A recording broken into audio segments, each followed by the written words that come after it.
to be here. It's great to have the lighting. I've kind of forgotten about the lighting. Okay, can you hear me fine? Yeah. Okay. I use we're still masking up, or back to masking up at our county commission meetings actually.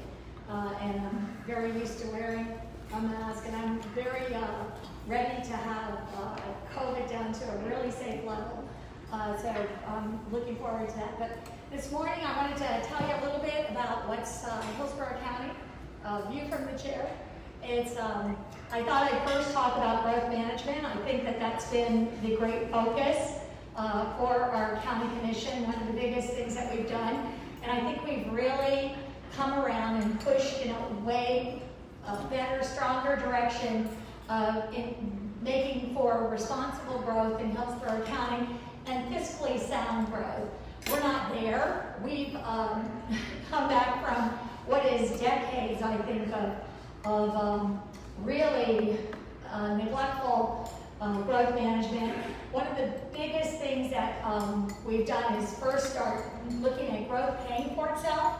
There's something called impact fees, which new development must pay when they put down units of any kind. And we've done really big, really up those impact fees to make them actually compatible with the surrounding counties of Pasco, Polk, and Manatee, believe it or not, or even very Republican conservative counties like Collier and Lee, and all over the state. When I started looking at the impact fees other communities had, I was kind of shocked. I calculated out in the decade before this that we had lost in probable impact fees that we should have been assessing about, and I think it's a conservative estimate, no one has contested this with me, we lost about $1.5 billion in possible infrastructure, and it goes across the board, from schools to roads to wastewater and water. And by the way, schools, the county commission is in charge of impact fees for the entire county for schools, not just for unincorporated county.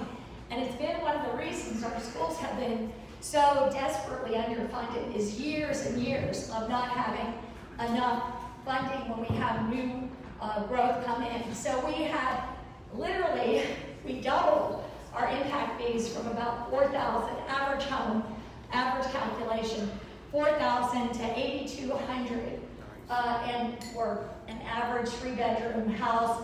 That's what it's been around counties across the state. And Polk County even had a $10,800 impact fee estimate that they needed to keep up with growth in their schools in particular. But that has been a shortage of schools, of fire rescue, of roads, of water and wastewater facilities, which we're facing now, of our parks. So those things have been, are almost up to parity where they should have been, but we still have that huge, huge loss. But we've been looking at that. We've had a moratorium on the east part of the county, which we've been looking at how we can redevelop in the best way that creates some little true downtown, at least in Waimama, which many of you maybe not even be familiar with, little downtown space, and concentrate what they want in that community and how we build out that community instead of just continuing our very, very expensive and unsustainable pattern of sprawl in Hillsborough County. We just got our census. We have about almost nearly 1.5 million people now in Hillsborough County. We're bigger than 12 states. When I think about that, I think 24 members of the Senate are representing places smaller than Hillsborough County. It's pretty amazing. We're growing at a super fast pace. We're having a lot of challenges in keeping up with that. It's one of the most fast growing places in the nation. And it's a really difficult and daunting task, I will tell you. We spend a lot of time there. And one of the things that's bringing up, I'll talk about the transportation surtax. We, as you know, probably had a 1% transportation surtax approved by, I think, 57% of voters in Hillsborough County. And That was thrown out by Florida Supreme Court. It no longer exists. We're looking at what happens to that $500 million. But that aside, in 2022, I think there's real sentiment on the Board of County Commissioners now.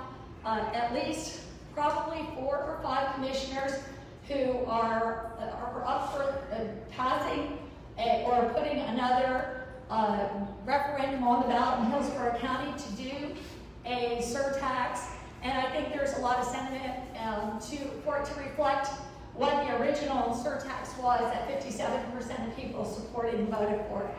So I expect that to be on the ballot in 2022.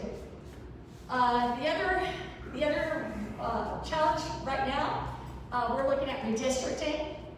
The County Commission handles its own redistricting per the charter that was created our county government in 1983. And we have 3 countywide seats. Myself, Commissioner Marla Smith, and Commissioner Kimberly Overman are the 3 countywide representatives. We have 4 district seats. If you're living around here, you're probably at District 1. I know District 1 well because back in 2003 to 2006, I was an aide to Kathy Castor, and that was the district that when she was a county commissioner, that was the district that I worked in as an aide. And it's a very odd district. And I'm going to be really pleased if we can make it, if we can change that district. I've submitted my own map, but right now, that very odd district is a narrow strip that goes up to Pasco County and comes down through town and country. It goes across South Tampa and goes down in a thin strip through Gibsonton, Apollo Beach, and Ruskin. When I represented, or when I was an aide there, it went no higher than line wall in town and country. And it was a little bit wider at the south end. And it was changed to be even more sprawling and strange and less compact. I put forward a map myself that makes that district compact. It takes in town and country, Seminole Heights, takes in South Tampa, and goes a little bit over, but it's pretty much modeled on the district that their districts picked out for the seat that's now represented by Janet Long. So that did, again, we had to rejigger for population purposes and redraw, but that is pretty much 1/4 of the county's population. District 3, which has been our traditionally black seat, I looked at that. It's currently about 33% black population, and I came up with a map that made it 38.2% black population, and it had more of a black population in the district map that I presented than any other one that was presented last week. And we took out 3 of the staff created maps, and we have 3 other maps, and there could be more maps coming in today. It's the last day for us to be submitting maps. There'll be an incredibly long a lot of public process. They're bringing the maps that they preliminarily approved around now. There's going to be, under the charter, 4 weeks of advertising those maps. So y'all can speak to that and look at them. And that's where we are. We have the people that are in the seats now looking at them. We have challengers looking at them. And for me, equal population, compactness, and preserving that historically black district. It's not majority minority, but it is a strong minority population has been, and it has been typically a black seat. We want to keep that in our mix. And then if I go to, I think the other exciting thing for me is the ferry right now. The ferry, as many of you may have taken it or know, it's been 6 months a year from Tampa to St. Pete or St. Pete to Tampa. And we're looking at a plan right now that I've been putting forward to go by 2024 to have it be full-time, year-round instead of 6 months. It's evenings and weekends basically between Tampa and St. Pete. It's been massively successful, even with 2 seasons of COVID, far more ridership than we ever anticipated. And with that, we're also looking at working on design and engineering, hopefully, for a ferry, or several ferries actually, between South County, just north of Apollo Beach, and MacDill Air Force Base, that we believe could carry thousands of people a day. And if we have, or at least take 1,000 cars off the road a day, and between those, we'll kick off a ferry system that I think would be a real gift here. Other communities, like just in Seattle, they have a lot of ferries in Seattle. They put a lot of ferries in New York, something like 19 routes now. They're amazingly popular. That's just been done and have provided a lot of transportation needs there, transit needs, taken a lot of transit riders across, and I've taken it a few times when I've been in New York as well. So I look forward to that. That's coming before our county commission next Wednesday, so please be aware of that and let your commissioners know. I think we have a real opportunity to make some headway here with a ferry system, and I'm very excited about that. And I'll just go through a little laundry list at the end here. We have a new county administrator, Bonnie Weiss. Many of you know her. She was budget director for the city of Tampa and for Hillsborough County. And she's been a gift, and I'm really pleased to be working with Bonnie. She's been 1 year on the job now, and I think she's just shown great leadership. She got very positive evaluations by all of us. We also have a new HART director for our transit agency. We're very happy to have her. Adley LeGrand.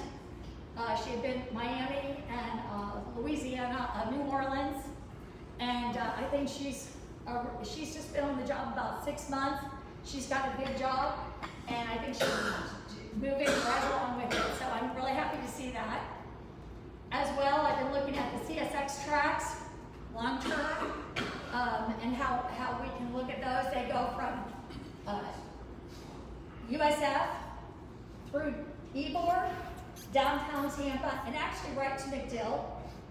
That is the highest ridership in that region, in that area. From USF to downtown is the highest ridership anywhere in the entire region. So that would make sense for us. Plus, it's an infrastructure that's already in place. The ferries are low-hanging fruit. They're low cost, relatively speaking, to any other options with a dedicated corridor. This has a dedicated corridor that's already there. It makes a lot of sense. I also am really looking at MOSI, our Museum of Science and Industry. And when I've seen that MOSI had been incredibly shrunk down, they were looking at moving it to downtown Tampa. That plan went away about 3 years ago. In the meantime, MOSI, I think, has just been really contracted. It's a gift that we have MOSI here. I'd like to see it bloom and blossom. I think it's incredibly important. It served a lot of children in this community with STEM programs. There's no other major competitive city that we have of the 20 that are listed that don't have a robust and wonderful science museum, and I'm really pushing that, and hopefully we can bring that back again. It is a county-owned asset, and so I would hope that those of you who care about that too would be on board. We have a new interim director. We're looking for a new director. MOSI's coming back again, and I'd really like to see that happen. I think it's extraordinarily important. And finally, I have put forward $1 million to complete the Upper Tampa Bay Trail. There's a whole missing link, 300,000 people a year use it as a #1 park amenity in Hillsborough County. And I think that is everything that I want to say about what I see as priorities. Very comprehensive. I think we have our first